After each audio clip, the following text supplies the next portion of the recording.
现在双方在对攻中呢，魏睿的确打得稳扎稳打，而作为弗朗西斯现在目前自己的拳法和腿法都没有什么太大的进展。魏睿呢，他是很有潜力的，没错。魏睿4战全胜，而且2次 KO。这位选手看起来就是在重击和自己的踢法上是有自己独到的一面。这是在中国选手中很少能看到类似于巴西醋的踢法，因为在这种踢法对自己的协调性、柔韧性和力量的爆发力都是非常高的。目前看呢，目前看他是比英国的弗朗西斯要最高一些。没错。所以弗朗西斯如果现在不打开自己的局面的话，一直以这种消极怠工的防守反击来打的话，我觉得作为魏睿来说，自己大有可为。作为这个左右开弓的选手，现在又换成了反架。魏睿一个不错的前手的勾拳，击中了弗朗西斯肋部。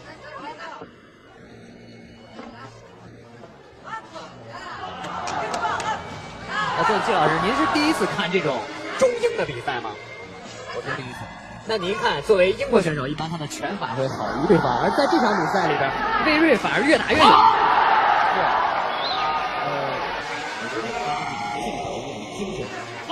没错，特别值得赞赏。魏睿这个选手啊，让我想到了现在活跃在武林风擂台上一位选手叫铁英华，这种猛抓猛打的感觉啊，没错，不管是对于我们，对于观众，都是一个非常好的享受。你看，使不完的劲，没错。但是弗朗西斯也是泰拳的冠军呢。的确是啊，我相信这位选手应该是没发挥出来，随时魏睿都要保证自己的注意力，否则很容易被对方抓住空子。没错，还有一点，我就猜测，他可能第一局是试探，然后第2局才发挥他自己的真正的实力。没错，那我们就拭目以待吧。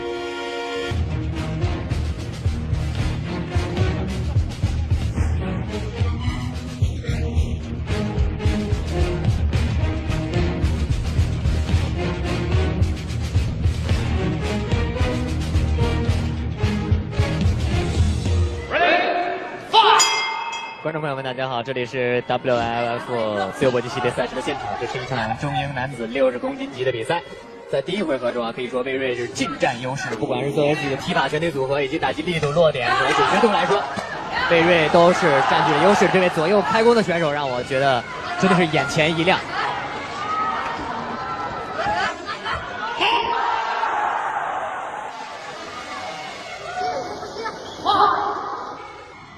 作为这位英国的曾经的欧式泰拳的冠军呢，如果现在再不找到自己发挥的余地的话，那就很难扳回这场比赛了。因为魏睿在第一回合一直到现在，一直把握着整个赛场的主动，并且在打击力、有效性和主动性上都远远高于对手。刚才魏睿做了一个很不错的小钩子。我们发现魏睿的拳击打法呢，拳法打法更擅长于一个欧式的泰拳打法。这位同样来自于大东翔搏击交流中心的选手呢，肯定也是师出名门。我们知道大东翔交流搏击中心是中国目前在自由搏击和踢拳领域屈指可数的培训机构，而在这里面有名师，有自己非常出色的陪练的情况下，水平一定是不可小觑的。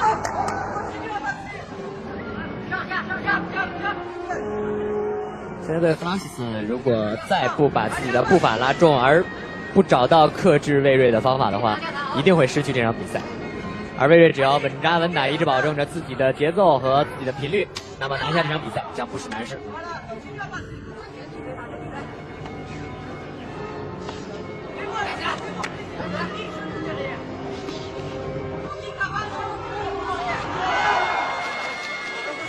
我们看到魏睿的拳法。魏睿的拳法很少有单点击出的时候，不击出。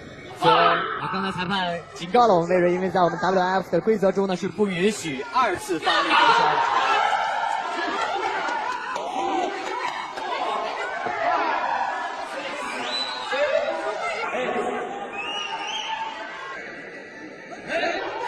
才在威瑞的一记拳法下，弗朗西斯被读秒。这在第二回合可以说，如果威瑞不出大问题的话，在第二回合威瑞就拿下。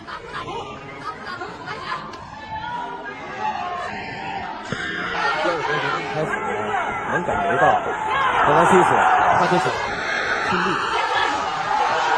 没错。不过在威瑞狂风暴雨一样打击之下呢，弗朗西斯如果再威瑞一个左腿的膝盖，一个撩心膝，正中对手。目前这场比赛已经结束了，应该是。